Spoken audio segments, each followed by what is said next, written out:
नमस्कार साथियों, स्वागत है आप सभी का अंकित इंस्पायर्स इंडिया पर। मैं हूं अंकित अवस्थी। हाल ही के समय में जब से भारत पाकिस्तान के बीच में ऑपरेशन सिंदूर हुआ है, पहलगाम आतंकी हमले के बाद भारत ने जब से पाकिस्तान में बैठे हुए आतंकी ठिकानों को निशाना बनाया है, उसके बाद पाकिस्तान में अचानक बाउंस बैक हुआ और बाउंस बैक करते हुए पाकिस्तान अपने फाइटर जेट्स को बाजार में बेचना शुरू किया। पाकिस्तान का दुनिया के बीच फाइटर जेट्स को लेकर जाना भारत पर कई तरह के प्रश्न खड़ा कर गया, क्योंकि भारत फाइटर जेट्स में दुनिया के लिए तेजस नामक फाइटर जेट बनाता है, जिसका ऑलरेडी दुनिया भर के देशों में डिमांड है। उसके बावजूद तेजस की जगह खबरें पाकिस्तानी JF-17 की आती हैं। इंटरेस्ट पैदा होता है कि पाकिस्तान के पास फाइटर जेट बनाने की काबिलियत भी है। ऐसे में पाकिस्तान के फाइटर जेट्स को लेकर जो सुर्खियां हैं, वो आज एक बड़ा ध्यान आकर्षित करती हैं, जब इंडोनेशिया पाकिस्तान से JF-17 परचेज करने के लिए चला आता है। इंडोनेशिया की तरफ से इंडोनेशिया के डिफेंस मिनिस्टर यहां के एयर चीफ मार्शल से मुलाकात करके JF-17 खरीदने को लेकर अपना इंटरेस्ट जाहिर कर देते हैं। साथियों, पाकिस्तान लगातार इन दिनों अपने फाइटर जेट्स बेचने निकला हुआ है। आज से लगभग 2 हफ्ते पहले ही मैंने लीबिया के साथ हुई इनकी एक डिफेंस डील के बारे में आप लोगों को बताया था, जिसमें पाकिस्तान की अब तक सबसे बड़ी डिफेंस डील जिसे कंसीडर किया गया। पाकिस्तान $4 बिलियन में लीबिया को अपना JF-17 फाइटर जेट बेच रहा है। यह खबर पाकिस्तान से जुड़ी खबर थी।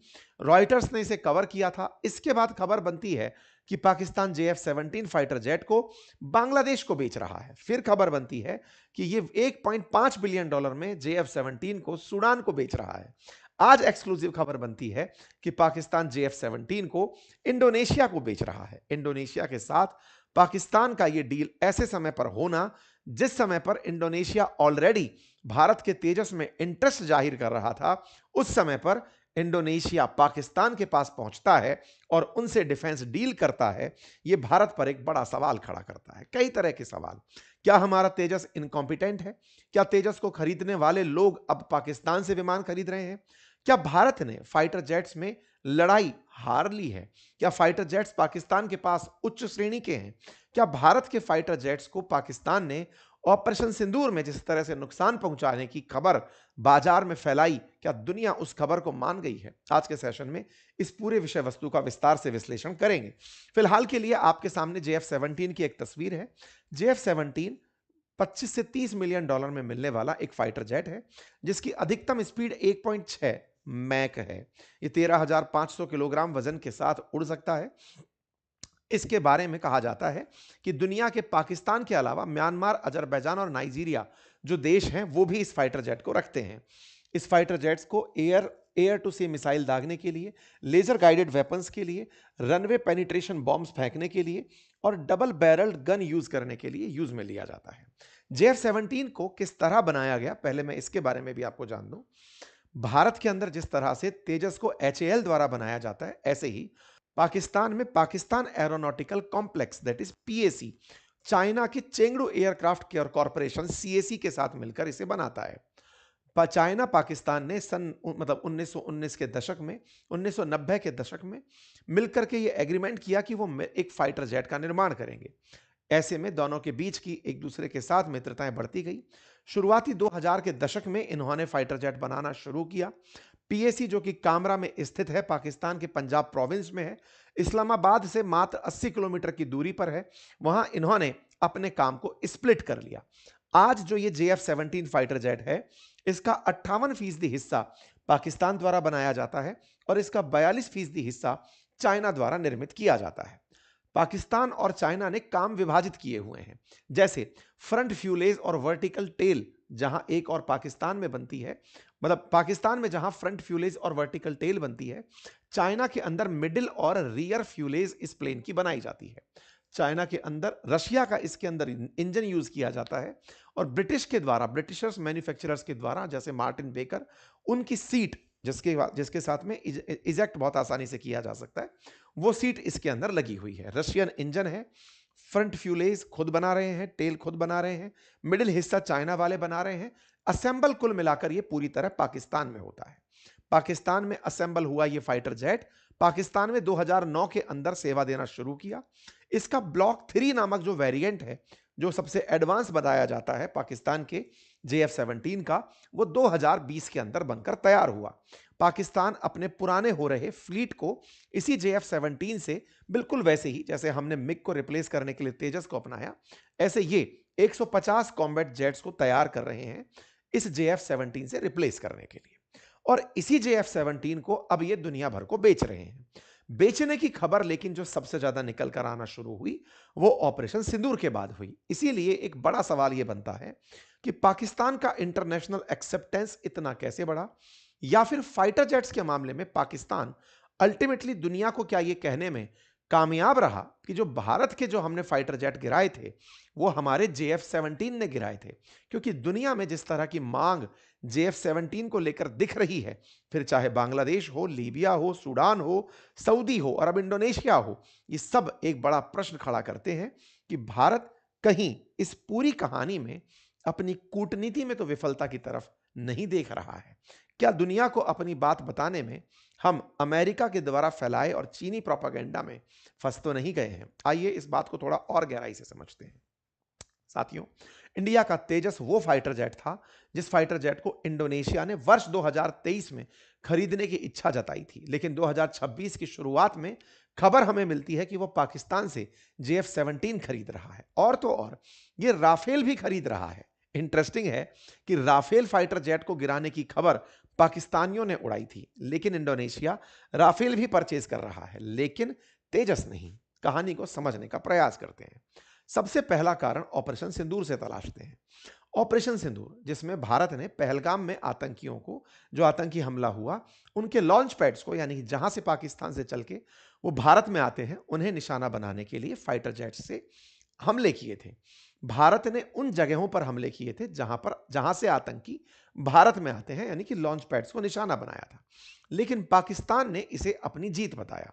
भारत के द्वारा डे टू डे दिए अपडेट्स में यह बार बार कहा गया कि हमने पाकिस्तान के कौन से ठिकानों को निशाना बनाया, लेकिन पाकिस्तान यह कहता रहा कि जिस फाइटर जेट से भारत हम पर गोले फेंक रहा था, हमने उन्हीं फाइटर जेट्स को निशाना बनाया।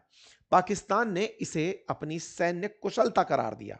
पाकिस्तान ने कहा कि हमने अपने फाइटर जेट्स से, अपनी मुस्तैदी से भारत के द्वारा जो भेजे गए फाइटर जेट्स थे उन्हें वहीं लौटा दिया और उन्हें गिरा दिया। यह सवाल मीडिया में जिस तरह से उठा, क्योंकि पाकिस्तान ने दुनिया भर में हमारे फाइटर जेट्स की बात की और अमेरिका लगातार उसको सपोर्ट करता चला गया। शुरुआती तौर में भारत के द्वारा फाइटर जेट्स के गिरने की बात को कबूल नहीं किया गया। भारत ने लगातार डिनाई किया। जब भी हमारे फाइटर जेट्स की गिरने की खबरें आई, हम हर बार यही कहते रहे कि यह फर्जी खबर है, इनका कोई औचित्य नहीं है। बकायदा पाकिस्तान जब हमारे फाइटर जेट्स गिरने की खबरें प्रकाशित भी कर रहा था, तो PIB लगातार फैक्ट चेक करके उन तस्वीरों को पुराना बता रहा था। अंतर्राष्ट्रीय मीडिया लेकिन उसी समय पर खबरें डाल रहा था कि पाकिस्तान ने भारत के 5 फाइटर जेट मार गिराए हैं। पाकिस्तान लगातार दुनिया के देशों को अपनी काबिलियत गिना रहा था। पाकिस्तान के प्रधानमंत्री देश को संबोधित करते हुए कह रहे थे कि हम युद्ध जीत गए हैं, हमने भारत के फाइटर जेट्स मार गिराए हैं। हमारे सेना के जवानों ने, फाइटर जेट्स ने, हमारे जो वायुसेना के जवान हैं, उन्होंने भारत के फाइटर जेट्स को मार गिराया है। इन्होंने बकायदा राष्ट्र को इसी बात पर संबोधित किया। वहीं दूसरी ओर भारत के द्वारा दी जा रही तमाम प्रेस कॉन्फ्रेंसेज में इस सवाल को इग्नोर किया गया। जब जब उनसे पूछा गया कि क्या भारत के फाइटर जेट गिरे, तो हमारे स्पोक्स पर्सन ने हर बार एक ही लाइन बोली कि जरूरी ये नहीं कि हमारा क्या नुकसान हुआ, हमारे सभी पायलट सुरक्षित हैं। हमने फाइटर जेट्स गिरे ये बात कहीं ना कहीं स्वीकारी भी, लेकिन नंबर बताने से हमेशा गुरेज किया। हम अपन ने जो टारगेट हिट किए, पाकिस्तान में जहां जहां हमने निशाने बनाए, उनको तो बार बार बोलते गए, लेकिन हम ये कभी भी एक्सेप्ट नहीं किए कि हमारे फाइटर जेट कितने गिरे। जब भी पूछा गया तो बात निकल कर आई कि हमने कुछ पाकिस्तानी फाइटर जेट मार गिराए, जबकि पाकिस्तान भारत के बारे में लगातार कहता रहा कि हमने भारत के इतने फाइटर जेट मार गिराए हैं। लगातार भारत के द्वारा जिन जगहों को टारगेट बनाया गया, यह खबर में लाने का प्रयास रहा, लेकिन भारत के द्वारा खबर रही कि हमारे सभी पायलट्स अपने घर सुरक्षित वापस आ गए। हमने इस शब्द को कि क्या हमारे विमानों को नुकसान हुआ, इसे बहुत ही सेलेक्टिवली इग्नोर किया, लेकिन यह इग्नोरेंस ज्यादा दिन तक नहीं चला। मई की शुरुआत में हुई यह घटना 31 मई को दुनिया के सामने उस समय खुलकर चली आई जब हमारे सेना के जो चीफ हैं उन्होंने ब्लूमबर्ग को दिए एक इंटरव्यू में इस सवाल का इस तरह खंडन किया कि बस यही नहीं पता चला कि नंबर कितना है, लेकिन यह जरूर पता चला कि भारत के फाइटर जेट गिरे हैं।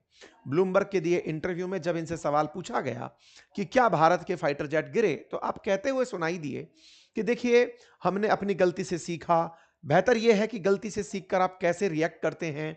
भारत के उन्होंने कहा कि सुना है कि 6 फाइटर जेट गिरे। बोले नहीं नहीं, ये नंबर सही नहीं है। नंबर सही नहीं है इसका मतलब एक तो सही ये भी तो होता ना कि नहीं, एक भी नहीं गिरा। आप कॉन्फिडेंटली इस बात को कह सकते थे। लेकिन भारत ने नंबर ना दिखाने की जो बाध्यता अपनाई शुरुआत से, उसे फिर वो आगे तक ओढ़ता चला गया। ये हो सकता है कि वॉर टाइम में इसके पीछे की अगर स्ट्रेटेजी का विश्लेषण आज बैठकर किया जाए तो इसके पीछे का बड़ा कारण है। बड़ा कारण यह है कि भारत ने उस समय पर यह स्वीकारा था कि ऑपरेशन सिंदूर बंद नहीं हुआ है, ऑपरेशन सिंदूर जारी है।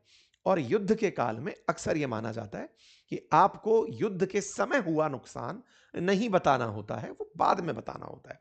चूंकि ऑपरेशन सिंदूर सरकार बोलती है कि अभी तक चल रहा है, तो भारत पाकिस्तान के बीच में हुए इस 3 दिवसीय 4 दिवसीय जो भी युद्ध था, इसमें हुए नुकसान पर कोई टिप्पणी नहीं दी। हमारी सेना की तरफ से जो बयान आए वो यही थे कि हमारे पायलट सुरक्षित हैं, नहीं साहब 6 नहीं गिरे। ये तमाम जो बातें हैं, इनसे नुकसान का अंदेशा तो सरफेस हुआ, लेकिन दुनिया को जो समझना था उन्होंने अपने जरूरत का समझ लिया। भारत की तरफ से, विपक्ष की तरफ से सरकार से इस बात को सवाल में भी उठाया गया कि बताइए कि हमारे जेट्स को क्या नुकसान हुआ। अच्छा, भारत सरकार की उस समय की तात्कालिक रणनीति और बाद तक उस बात को मानकर चलने की रणनीति, ये दोनों पर अब प्रश्न खड़े होते हैं। दुनिया का कोई भी देश अपने जख्म नहीं छुपाता। अमेरिका तक जब वेनेजुएला के मादुरो को उठाया, ट्रंप उसी समय पर बोलते हुए दिखाई दिए कि हमारा हेलीकॉप्टर को नुकसान हुआ था। मतलब यह है कि दुनिया को अगर परेशानी हुई है, वो उसे एक्सेप्ट करते हैं। भारत के द्वारा हमेशा यह कहा गया कि हमने 5-6, 4-5 फाइटर जेट गिरा दिए। ये सब्जेक्टिव जो आंसर्स होते हैं, ये गैर सेना के लोगों के द्वारा अच्छे लगते हैं। सेना के उच्च पदों पर बैठे लोग नंबर्स में हमने 2-3 गिरा दिए, हमने 4-5 गिरा दिए, ये शोभा नहीं देते। भारत की सेना ने जिस तरह से बयान दिए, वो बयान आवश्यक थे कि वो एक बार में बैठकर यूनानिमसली तय करते कि हमें क्या आंसर्स देने हैं। हमारा नुकसान हुआ है तो हम उससे सीखेंगे। कौन सा राफेल हम बनाकर बैठे हैं, कौन सा मिग हम बनाकर बैठे हैं, कौन सा मिराज हम बनाकर बैठे हैं।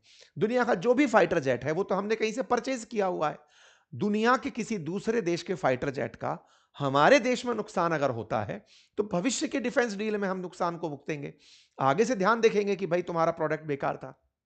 हमारा उद्देश्य दुश्मन के ठिकानों को नष्ट करना था, उस करने में हम कामयाब हुए।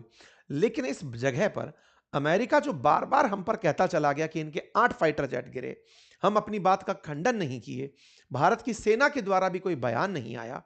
मैं आपको बार बार एक चीज पर उस समय भी कहता आया, आपको याद है अगस्त में जब मैं इजराइल गया था, तब मैंने आपको बताया था अपने सेशंस में, इजराइल मुझे ले जा करके, मैं जब वहां गया तो मैंने देखा कि कैसे जहां पर आतंकियों ने हमले किए थे, ये वहां ले जाकर लोगों को दिखाते हैं कि देखो हमारे यहां हमला हुआ था, हमारा ये आदमी मरा था। इजराइल बकायदा, मैंने आपको दिखाया था कि किस तरीके से हमास के आतंकियों ने जो गाड़ियां जलाई थी, उन गाड़ियों तक को इन्होंने डिस्प्ले में लगा रखा है कि देखो इन आतंकियों ने इन गाड़ियों को जलाया था। ईरान की वजह से जहां पर इजराइल में बम गिरा, वो भी दिखाने मुझे लेकर गए कि देखो यहां पर बम गिरा था। उनका तर्क सिंपल था, हमारा नुकसान हुआ, हम दुनिया को दिखाएंगे और उससे प्रेरणा पाकर उनको मारने जाएंगे। बड़ा सोचने की बात है। इजराइल जैसा देश जो इतनी उच्च तकनीक रखता है, जिसने ना जाने कितने युद्ध में एक तरफा वॉर जीते हैं, वो अपने नुकसान को शो करने लग रहा है। और भारत में हमारा एक फाइटर जेट नहीं, हम दुनिया से खरीद के फाइटर जेट चला रहे हैं। हम उन फाइटर जेट्स के डिफेंस में इतने आगे बढ़ गए कि हमारे खुद के प्रोडक्ट्स पर सवाल खड़े हो गए। आप सोचो, मादुरो को उठाने के लिए जब ट्रंप की सेना गई, तो उन्होंने बकायदा अपने उसी शुरुआती तौर में कहा कि भाई सुनो, हमारे फाइटर जेट्स को नुकसान हुआ था। इन्होंने बकायदा अपनी तरफ से जानकारी दी कि हमारे हेलीकॉप्टर को नुकसान हुआ था, हालांकि कोई हताहत नहीं हुआ। तो भारत ने जो भी स्ट्रेटजी रखी, क्या वो स्ट्रेटजी आज हमारे तेजस की सेल पर सवाल खड़ा कर रही है? ये बड़ा सवाल है। हमारे नीति निर्माताओं ने, हमारी विदेश नीति के संचालकों ने जो भी कूटनीति उस समय पर रखी, ये बात अत्यंत आवश्यक है कि हमें इस पर रीथिंक करना होगा कि हम जीते हुए युद्ध में भी पाकिस्तान के फैलाए फेक नैरेटिव में कैसे फंस सकते हैं। पाकिस्तान हमारे एक जवाब को ना देने को दुनिया में अपनी जीत कैसे घोषित कर सकता है। जिस देश में घुसकर हमने इतने आतंकी ठिकाने नुकसान पहुंचाए हो, जितने एयरबेस को नुकसान पहुंचाया हो, उनके सिक्योरिटी सिस्टम को बर्बाद किया हो, वो पाकिस्तान दुनिया को हमारे द्वारा फाइटर जेट्स की संख्या ना बताने के कारण प्रोजेक्ट कर रहा है कि मैं विजेता हूं, और वो अपने प्रोजेक्शन के माध्यम से भारत की इमेज को नुकसान पहुंचा रहा है। भारत को आवश्यक है कि हमें जो भी हमारे सेलर रहे डिफेंस के, उनको पकड़ा जाए, कहा जाए प्रोडक्ट खराब था भाई, नहीं लेंगे, हमने अपना काम कर दिया, लेकिन प्रोडक्ट तुम्हारा खराब था।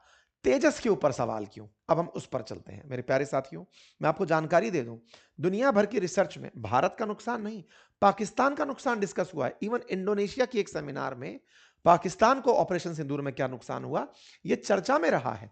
इंडोनेशिया ने इसी के चलते 48 कान फाइटर जेट खरीदने का प्लान किया कि भाई हमें तुर्की से फाइटर जेट चाहिए होंगे, लेकिन पाकिस्तान ने दुनिया में अपने आप को अमेरिका का सहयोगी, तकनीकी रूप से विशेषज्ञ, यह जताने का प्रयास करते हुए कि देखो हमने अपने फाइटर जेट से भारत को नुकसान पहुंचा दिया, यह सेल किया।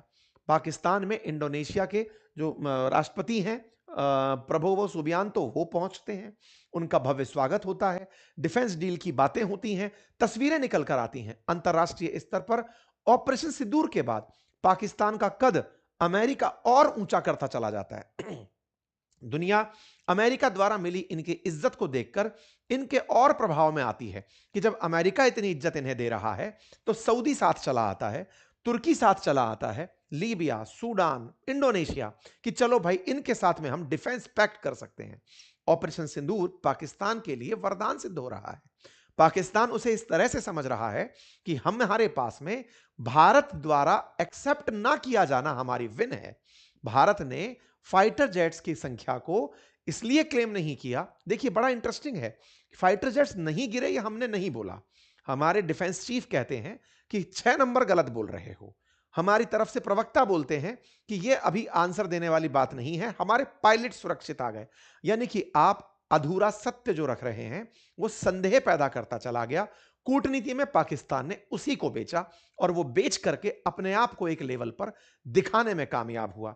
भारत की कभी बराबरी क्या साथ में दिखने वाला भी संभव नहीं था पाकिस्तान, आज अंतरराष्ट्रीय स्तर पर पिछले 6 महीने में विदेश नीति में अपने आप को मास्टर दिखा रहा है। और भारत जिसके पास सब कुछ है, विदेश के साथ विदेशी संबंध, फॉरेक्स रिजर्व, दुनिया की 5th लार्जेस्ट इकोनॉमी, एकदम रॉक सॉलिड बढ़ता बाजार, सब कुछ है, उसके बावजूद वो इनके नैरेटिव जाल में फंस गया है। हमें इस विषय पर सोचने की आवश्यकता है। हमें सोचने की आवश्यकता है कि जिस तेजस ने पार्टिसिपेट नहीं किया वो कैसे मारा गया। मारा गया एक और डील में। आपको पता होगा दुबई के अंदर अभी एक शो हुआ था, दुनिया भर के फाइटर जेट्स को वहां पर शो के लिए भेजा गया था। वहीं पर हमारा एक फाइटर जेट क्रैश हो जाता है। नवंबर 2025 की खबर बनती है। तेजस का क्रैश होना पाकिस्तानियों ने फिर से दुनिया में बेचा कि ये बेचेंगे, देखिए अपना तेजस जो शो के लिए आया था वही चल नहीं पाया और वो वहां पर भी अपना फाइटर जेट शो कर जाते हैं। हमारा देश का पायलट चला जाता है, हमारा फाइटर जेट खत्म होता है और डील में अंतरराष्ट्रीय स्तर पर JF-17 प्रदर्शनी लगा देता है। विचारणीय है कि JF-17 में इंजन रशियन लगा है और तेजस में इंजन अमेरिकी है। उसके बावजूद भी अंतरराष्ट्रीय स्तर पर अमेरिका पाकिस्तान को फेवर करता चल रहा है और भारत रशिया का करीबी होकर भी तेजस को बेच नहीं पा रहा है। A lot to think. आप लोग इस विषय पर क्या सोचते हैं? आज का ये सेशन विचारने का है, आपको सोचने का है, ये एक फॉडर है। सरकार भी इस विषय पर विचार करे। आप में से बहुत सारे हमारे ऐसे लिसनर्स हैं जो नीति निर्माता हैं, जो हमारे देश के अंदर थॉट प्रोसेस को ब्रेनस्टॉर्म करने में मदद देते हैं। ऐसे जो भी हमारे दर्शक हमें सुनते हैं, उन सबसे गुजारिश है कि इस विषय पर हमें मंथन की आवश्यकता है। भारत का नुकसान नहीं हुआ। भारत का जो नुकसान है अगर उसे हम दिखाते भी हैं तो वो हमारे लिए कोई बड़ी चुनौती नहीं है। दुनिया का हर देश अपने नुकसान को बताता है और हमारे देश में हमेशा से ऐसा रहा है। और अगर नहीं है तो यह विचारणीय तथ्य है कि हम कहां फेल मार रहे हैं, क्यों हम अपना तेजस नहीं बेच पा रहे, पाकिस्तान अपना JF-17 बेचने में क्यों कामयाब हो रहा है। पाकिस्तान से हमारी कंपटीशन नहीं है, लेकिन फिर भी तथ्य इंपॉर्टेंट है कि वो इतना बड़ा डिफेंस डील कैसे कर गया कि उसको IMF से लोन की भी आने वाले समय में शायद जरूरत ना पड़े। आप अपनी राय अवश्य कमेंट बॉक्स में रखिए। चैनल पर नए हैं तो सब्सक्राइब कीजिए। अगर आपको जानकारी पसंद आ रही है तो साथियों से साझा भी कीजिए। धन्यवाद।